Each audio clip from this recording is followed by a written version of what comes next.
Hey friends, and welcome back to English Podcast for Listening and Speaking. Today, we're uncovering a powerful secret for improving your English listening skills as we explore 10 secrets fluent English learners know that most don't. Remember, listening effectively depends on your expectation, what you think you will hear. If this episode helps you, I'd love if you liked, subscribed, or left a kind comment and suggested a topic you want to discuss. Please stay with me until the very end.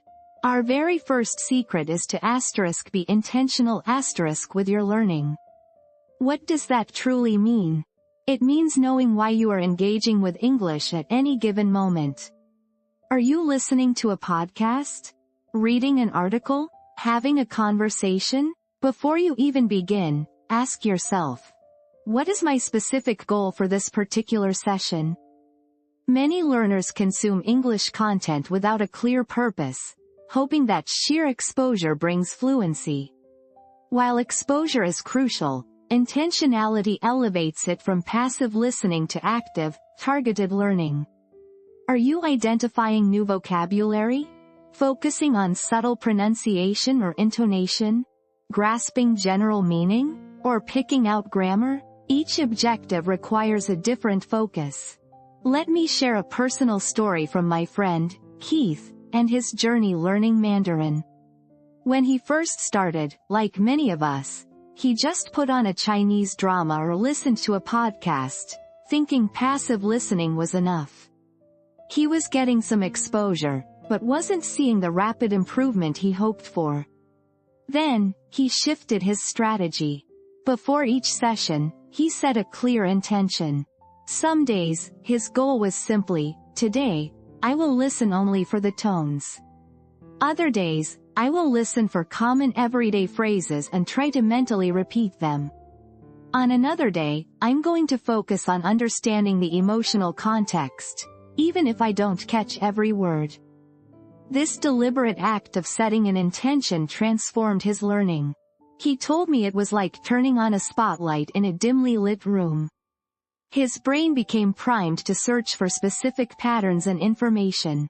He started noticing things he'd never paid attention to before: subtle intonation shifts, how words paired together, the rhythm of native speech. His progress accelerated dramatically because every moment with Mandarin was purposeful. So, for you, my dear listener, I invite you to adopt this secret. Before your next English session, take a moment. Ask yourself, what do I want to gain? Do I want to understand more idiomatic expressions? Practice identifying connected speech? Or simply relax and enjoy the story, trusting that some language will seep in? By setting a clear intention, you are not just consuming content. You are directing your brain, making every moment of your learning far more efficient and rewarding. Be present and proactive in your language journey. Now, let's move on to our second secret, and this one is deeply tied to our expectations. Processing takes time. This might sound obvious, but it's often overlooked in our pursuit of rapid fluency. We live in a world that promises instant results, and sometimes we unconsciously apply that same expectation to language learning. We hear a new word, or a new grammar structure, and we expect it to become immediately usable in our own speech. But that's simply not how the brain works with language. Think of it like baking bread. When you mix the flour, water, yeast, and salt, you don't immediately have a loaf of bread, do you? No, you have dough. And that dough, after being kneaded and shaped, needs time. It needs to sit in a warm place, to rest, to rise. It needs to settle, allowing the yeast to do its magic, transforming the ingredients into something new. Something ready to be baked into a delicious, usable form. Language works in a very similar way. When you hear a new phrase, read an interesting idiom, or learn a complex grammatical rule, that information is like the raw ingredients. It goes into your brain, but it's not immediately ready to be perfectly incorporated into your spontaneous speech or understanding. It needs time to rise, to settle, to integrate with all the other language you've encountered. It needs repetition, it needs to be heard again in different contexts, and it needs a moment to truly become a part of your linguistic fabric. Many learners get frustrated because they feel like they understand something when they read or hear it, but then they can't recall it or use it themselves in conversation. This is precisely because the processing takes time. The input, the listening, the reading, these are vital, but they are only the first step. The language needs to marinate, to become familiar, to move from your short-term memory into a more accessible, active part of your brain. So, how do we apply this secret? First, adjust your expectations. Understand that fluency is a gradual process, not a sudden event. Don't get discouraged if you learn something today and can't use it effortlessly tomorrow. Be patient with yourself. Second, continue to expose yourself to that language consistently. The more you encounter a word or phrase, the more opportunities it has to settle, to be processed, and to become deeply embedded in your mind. Trust the process. Like the dough, your language skills are rising, little by little, day by day, becoming richer and more ready for use with every consistent exposure. Just keep adding the ingredients, and give them the time they need. This brings us naturally to our third secret, a secret that builds directly on the idea that processing takes time. Expose yourself to more English. This might seem incredibly simple, but it's arguably one of the most powerful, yet often neglected, truths about language learning. Many learners, despite their best efforts, simply don't listen or read enough English. We often rely heavily on textbooks, on structured lessons, on specific exercises, which are all valuable, but they are rarely enough to truly achieve fluency. Think about how you learned your mother tongue. Did you learn it by studying grammar rules in a textbook for an hour a day? No. You learned it through massive, continuous, immersive exposure from the moment you were born. You were surrounded by the language, hearing it constantly, seeing it, feeling it, responding to it, experimenting with it. It was everywhere, all the time. Your brain was absorbing patterns, sounds, meanings, not just from dedicated study sessions, but from the very air you breathed.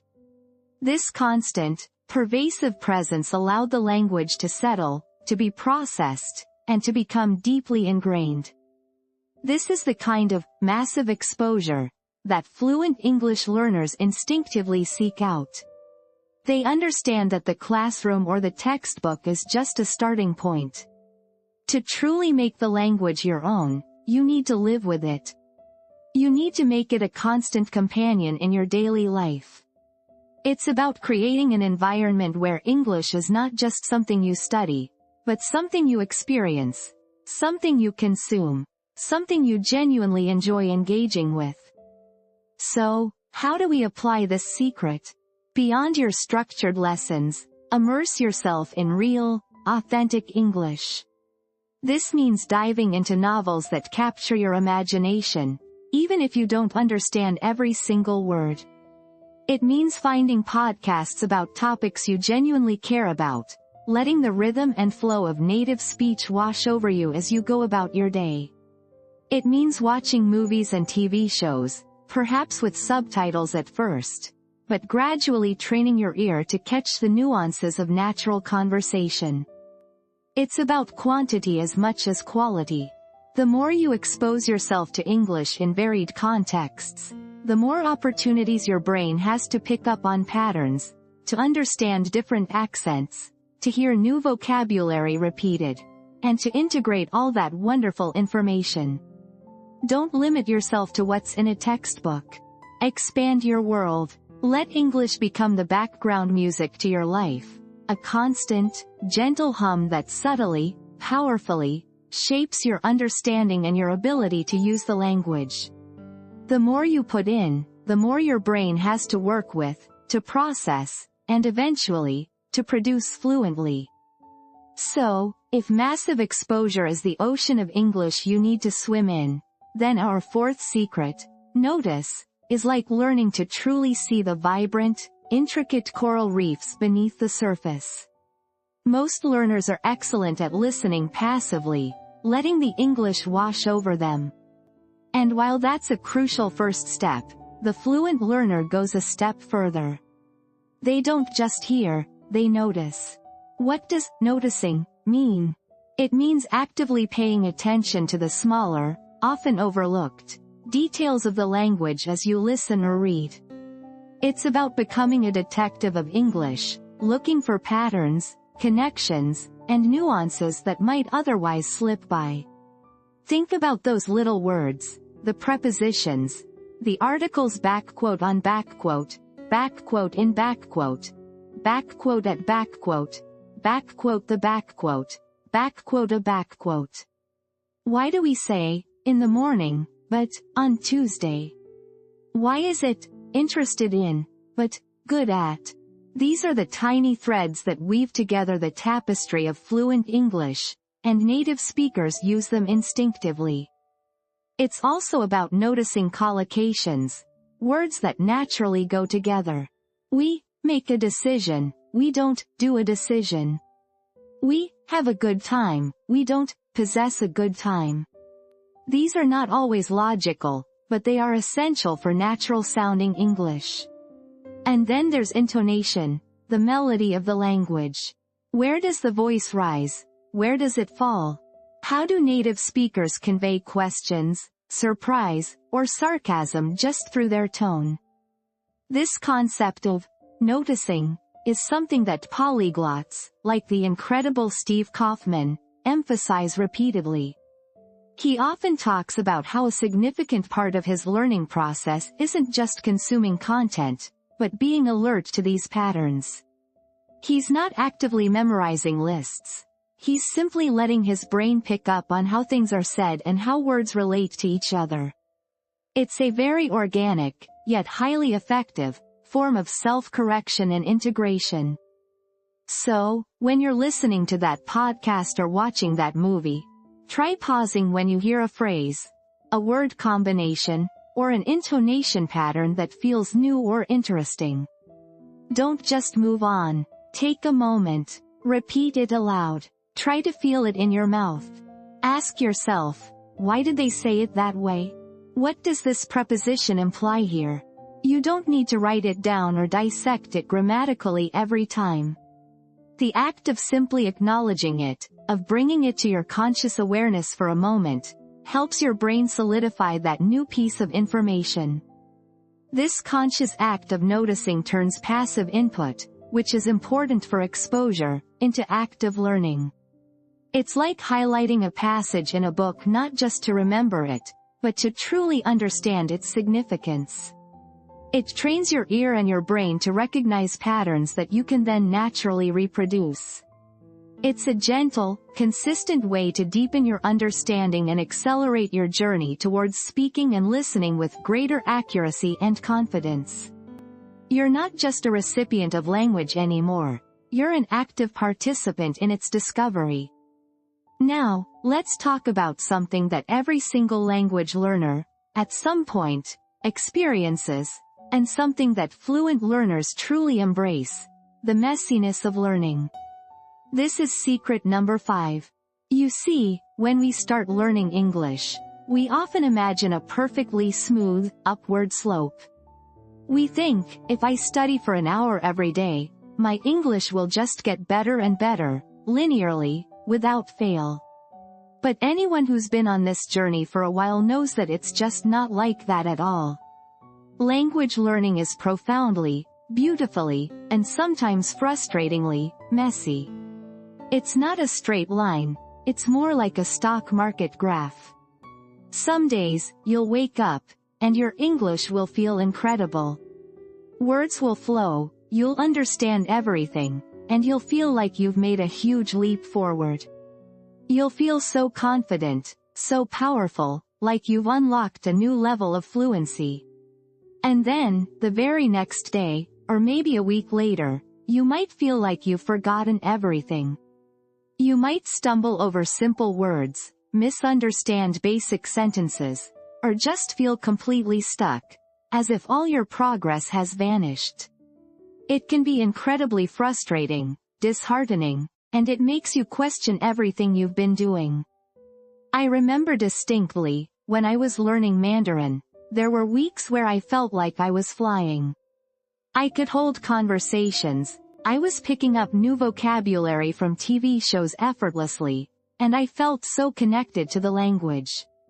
Then, suddenly, there would be a day where I couldn't even remember how to say basic phrases, or I'd mix up tones I thought I had mastered, and my brain would just feel like soup.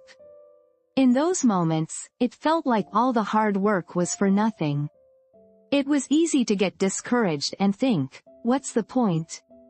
I'm not getting anywhere. But what fluent learners understand, and what I eventually learned to accept, is that this is completely normal. This is the natural rhythm of learning. Your brain is not a machine that just continuously accumulates and perfects information in a linear fashion.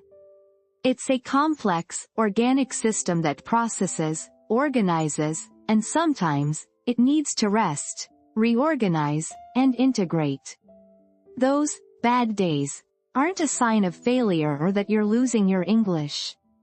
They're often a sign that your brain is working hard behind the scenes, consolidating what you've learned, making new connections, and getting ready for the next surge of progress. Think of it like building a house. You don't just lay bricks in a perfectly straight line from start to finish. There are times when you need to mix cement, or wait for something to dry, or deal with unexpected weather. It's not always visible progress, but it's all part of the building process. So, the secret here is to accept the messiness. Trust the process. When you have those frustrating days, instead of getting angry or giving up, acknowledge them. Say to yourself, okay, today feels tough. This is normal. My brain is probably doing some background work. Don't let a bad day convince you that you're failing. Instead, remind yourself that the overall trend, over weeks and months, is still upward. You are still making progress, even when it doesn't feel like it. Embrace the ups and downs, and know that every single part of this wavy, messy journey is bringing you closer to true fluency. It's all part of the beautiful, unpredictable path. Alright, let's talk about something incredibly vital, something that can truly make or break your language learning journey. This is secret number 6.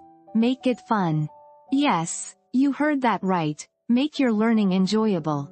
It sounds simple, almost too obvious, doesn't it? But it's a profound truth that so many learners overlook or dismiss, and it's one of the biggest reasons why people start learning English with great enthusiasm, only to give up a few months, or even a few weeks, down the line. Think about it. If something feels like a chore, like a tedious obligation, how long will you honestly stick with it? If learning English feels like you're back in a boring classroom, memorizing lists you don't care about, or slogging through grammar exercises that drain your energy, your motivation will slowly but surely evaporate. It will become something you dread, something you put off, until eventually, you just stop. And that's perfectly natural. Our brains are wired to seek pleasure and avoid pain, and if learning is associated with pain or boredom, it's going to be a struggle to maintain. But here's the powerful shift that fluent learners understand. If you truly enjoy the process, if you look forward to your English time, then it stops being a chore and starts being something you want to do. This isn't just about feeling good in the moment, it's about creating a sustainable path to fluency. When something is fun, you're naturally drawn to it, you spend more time with it, and you engage with it on a deeper, more personal level. This engagement is where real learning happens. I can speak to this from my own experience with French. For a long time, French felt like a language for me. I felt like I should learn it, but I wasn't really connecting with it in a joyful way. It was just another subject to study. But then I started intentionally weaving fun into my daily practice. I began using AI tools not for strict grammar drills, but for playful conversations where I could experiment with new phrases and even practice expressing different emotions, like a mini improv session. This immediately made it feel less like a test and more like a creative outlet. I also dove deep into French podcasts, not just educational ones, but podcasts about topics I genuinely cared about: history, storytelling, and even casual conversations. This made my listening practice feel like I was just listening to a friend, rather than studying. And perhaps most impactful, I found interactive online classes with amazing teachers and fellow learners where we could discuss interesting topics, laugh, and connect. It transformed my French learning from a solitary, somewhat dry pursuit into a vibrant, social, and genuinely enjoyable part of my day. The magic here is simple. Fun fuels motivation. And motivation, when it's intrinsic and genuine, leads to consistency.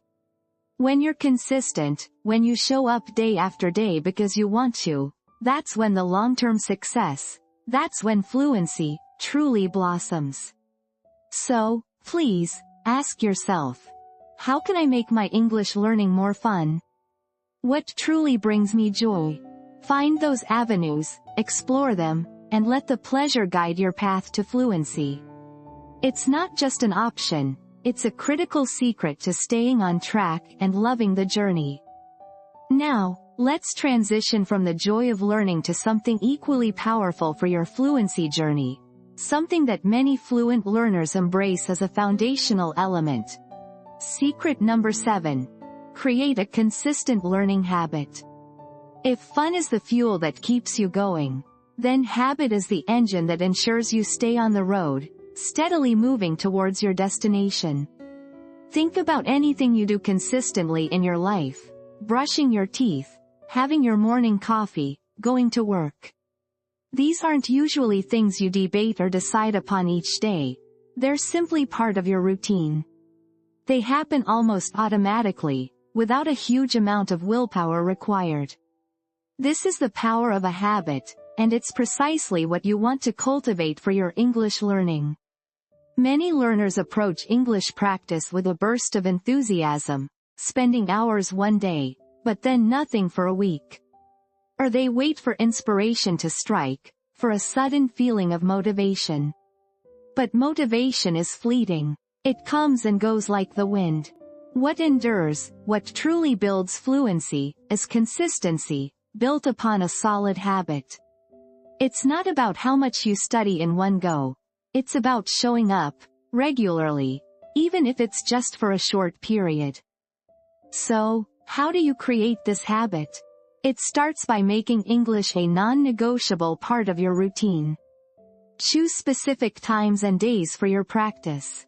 Maybe it's 15 minutes every morning while you have your coffee, or 20 minutes during your lunch break, or listening to a podcast during your commute. The exact time doesn't matter as much as the regularity. By assigning a dedicated slot, you're telling your brain, this is what we do now, at this time. It's often easier to link a new habit to an existing one. For example, if you always drink tea at 8 p.m., decide that immediately after your tea, you'll spend 10 minutes reviewing flashcards or listening to a short English story. This technique, often called habit stacking, makes the new activity feel less like an effort and more like a natural extension of your day. The beauty of consistency, even with small efforts, is that it builds momentum. Imagine you spend just 15 minutes a day on English. That's 105 minutes a week, or over 4 hours a month. Over a year, that adds up to over 50 hours of dedicated practice, built effortlessly into your life. These small, consistent efforts compound over time, creating a powerful, ripple effect that leads directly to fluency. It's not about perfection, it's about presence. It's about showing up, even when you don't feel like it, even when you're tired, even when you only have 5 minutes. Those small, consistent moments are far more effective than sporadic, intense study sessions. They build the neural pathways, they keep the language active in your mind, and they slowly but surely embed English into the fabric of your daily life. Consistency is not just a secret, it's the quiet, persistent force that transforms effort into enduring fluency. Now, let's move to secret number 8, a principle that ties directly into the consistency we just discussed, and amplifies its power. Embrace the power of repetition.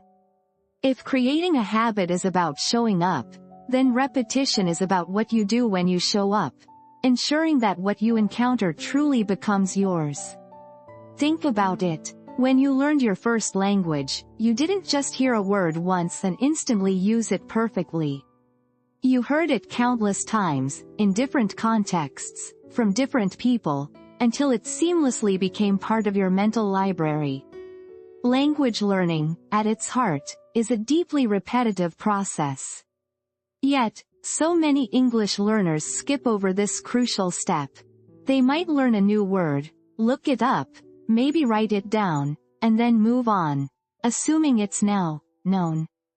But knowing a word passively in a textbook is miles away from being able to use it naturally and confidently in conversation. This is where active repetition comes in. It's not about mindlessly reciting lists. It's about deliberately re-engaging with language patterns, words, phrases, and even intonation until they feel comfortable and automatic. It's like gently kneading dough. You don't just mix ingredients once and expect a perfect loaf. You work it, stretch it, fold it, over and over, until it develops the right texture and elasticity. So, how do you actively repeat? One incredibly effective technique is shadowing. This is where you listen to native English speakers, from a podcast, a movie scene, or an audiobook, and you try to speak along with them, at the same exact time.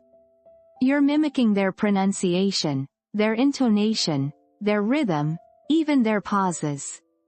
It's like being a linguistic parrot, but with a deeply intentional purpose. This forces your mouth and brain to connect in new ways, practicing the physical act of speaking English and solidifying those sounds. Another powerful method is mimicking scenes from movies or TV shows. Choose a short clip, perhaps 30 seconds to a minute, and try to replicate every line, every expression, every emotional nuance. Pause, rewind, listen again, and then speak it out loud yourself. Don't worry about perfection. The goal is to feel the language in your mouth, to embody it. This kind of repetition isn't just about pronunciation. It's about connecting emotion and meaning to the sounds, making the language truly come alive within you. You can also simply repeat new phrases or sentences you hear or read. When you notice a useful collocation, like, take a break, or, make a decision, say it out loud a few times. When you learn a new idiom, use it in a few different example sentences, speaking them aloud. This deliberate, vocal repetition helps to move language from your passive understanding to your active production. It takes the settled language, those words and phrases that are quietly waiting in your memory, and helps to activate them, pulling them forward so they become readily available when you need them most. It builds the bridges from comprehension to expression, making your fluency flow more effortlessly. Now, let's move to secret number 9, a truly profound insight that underpins all the others. Cultivate the right mindset.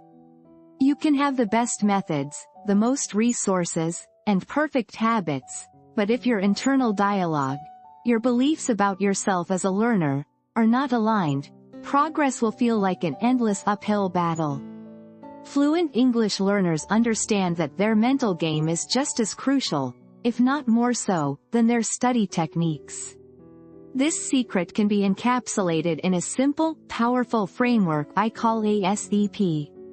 It's a way to remember the 4 pillars of a resilient, effective language learning mindset. The A in ASEP stands for accept where you are. This is about self-compassion.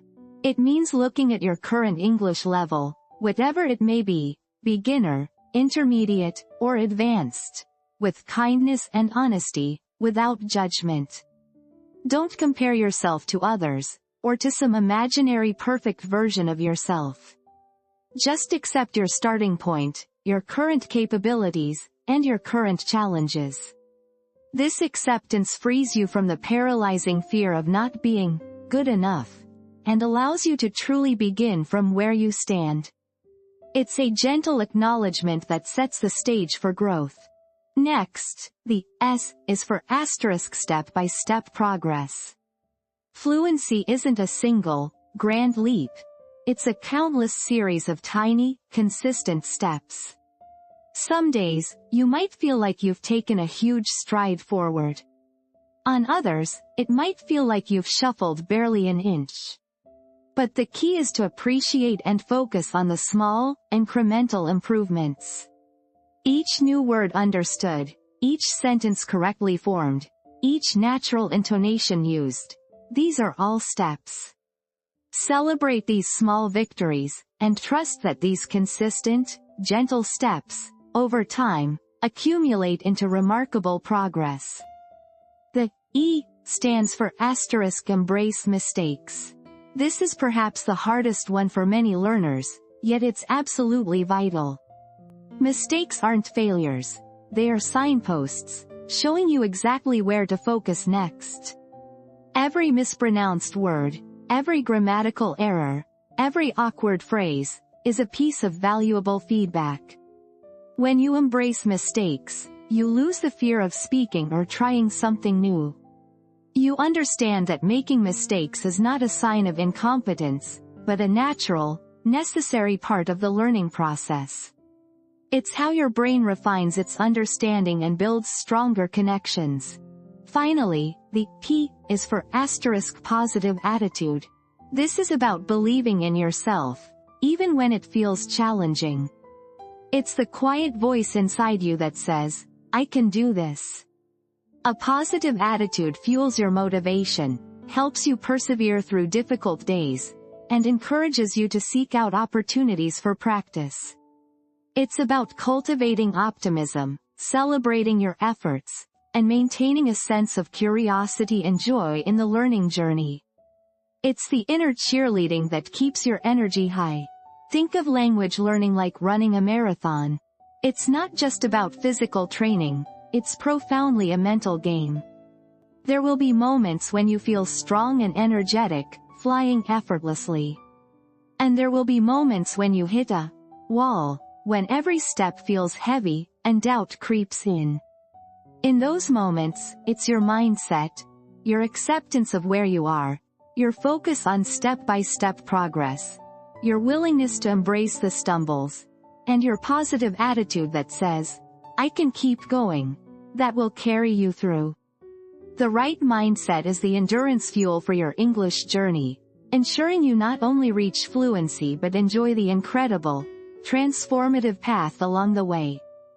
And now, for our final secret, a truly beautiful and often overlooked aspect of becoming fluent, and that is, use emotion. This secret brings your English to life, making it not just correct, but truly human and impactful. Think about it. We can learn all the grammar rules in the world, memorize thousands of vocabulary words, and perfect our pronunciation. But if our speech lacks emotion, it can sound dry, monotonous, or even robotic. Grammar is the skeleton of language, but emotion is the living, breathing flesh and blood that brings it to life. Without it, language is merely a set of instructions. With it, it becomes a tool for connection, expression, and true communication. Fluent English speakers, whether native or advanced learners, don't just convey information, they convey feeling. They use their voice to express joy, surprise, anger, sadness, humor, pride, or even guilt. These emotional nuances are what make a conversation engaging, a story compelling, and a speaker truly charismatic. It's the difference between merely stating a fact and truly sharing an experience. So, how do you incorporate emotion? It's simpler than you might think, and it starts with awareness and playful practice. When you're listening to podcasts, watching movies, or hearing native speakers, don't just listen to the words. Pay attention to how they are saying them. Notice their intonation, the shifts in their tone of voice, their pace, and their rhythm when they are expressing different feelings. Then, actively try to mimic these emotional expressions. You can do this by picking a simple sentence, perhaps, "I don't know," and then practicing saying it with different emotions. Try saying it with a sense of frustration, then with a hint of humor, then with genuine confusion, then with a touch of anger, or perhaps with deep sadness. Feel the subtle changes in your voice, in your facial muscles, even in your body language as you shift between these feelings. You can also use shadowing exercises, not just for pronunciation, but specifically to capture the emotional delivery of a speaker. Choose a short clip from a movie where a character is expressing a strong emotion, and try to shadow not just their words, but their feeling. Repeat their lines, focusing on replicating the tone, the pitch, the rhythm that conveys that specific emotion. This practice isn't about being dramatic. It's about becoming more expressive, more natural, and more authentically you in English. When you learn to weave emotion into your language, your communication becomes richer, your messages resonate more deeply, and you connect with people on a far more profound level. It transforms your English from merely correct to truly fluent, human, and impactful. It's the secret that allows you to not just speak English, but to truly feel it, and make others feel it too. So, we've journeyed through 10 powerful secrets that fluent English learners embrace. Secrets that transform the learning process from a frustrating struggle into an enjoyable and effective path to mastery. It's not just about what you study, but how you approach it, how you think about it, and how you feel about it. Let's gently recap these profound insights, each a stepping stone on your personal path to fluency. First, we talked about being intentional. Knowing your why, setting clear goals for every listening session, every reading passage, every conversation. Are you focused on pronunciation, vocabulary, or simply immersion? Then, we explored how processing takes time. Understanding that language, like dough, needs time to rise and settle in your mind before it becomes truly usable. Patience and gentle repetition are your friends here. Third, the importance of massive exposure. Just like a child learns their first language, fluency blossoms from immersing yourself in vast amounts of real English, beyond the textbooks, into the world of novels, podcasts, and movies. Our fourth secret was to notice, actively observing those beautiful language patterns, collocations, prepositions, intonation, turning passive input into active, mindful learning. Then, we gently reminded ourselves that learning is messy. It's not a straight line, but a journey with ups and downs, plateaus and leaps. Embracing this nonlinear nature frees you from unnecessary frustration. Secret number 6, and perhaps one of the most vital, is to make it fun. Because if you don't enjoy the journey, you simply won't continue. Infuse joy, play, and curiosity into your daily practice. Seventh, we discussed creating a habit, building consistency through small, regular efforts. A few minutes every day can build a mountain of progress over time. Our eighth secret was to do more repetition, consciously repeating words, phrases, and even full sentences through techniques like shadowing, allowing that settled language to activate and flow more freely. Then, we talked about cultivating the right mindset, our ASEP framework. Accepting where you are, taking things step by step, embracing mistakes as learning opportunities, and maintaining a positive attitude. And finally, our 10th secret, which truly brings language to life: use emotion. Infusing your speech with feeling, expression, and the beautiful nuances that make you sound not just correct, but truly human and impactful. Now, as you reflect on these 10 secrets, I invite you to pick just one or two that resonate most deeply with you right now. Don't feel overwhelmed by trying to implement all of them at once. Choose one that feels gentle, manageable, and exciting to start with today. Begin to weave it into your learning routine, even in the smallest way. Remember, fluency is not about perfection. It's about consistent, curious, and enjoyable practice, driven by the right mindset, meaningful repetition, emotional connection, and intentional goals.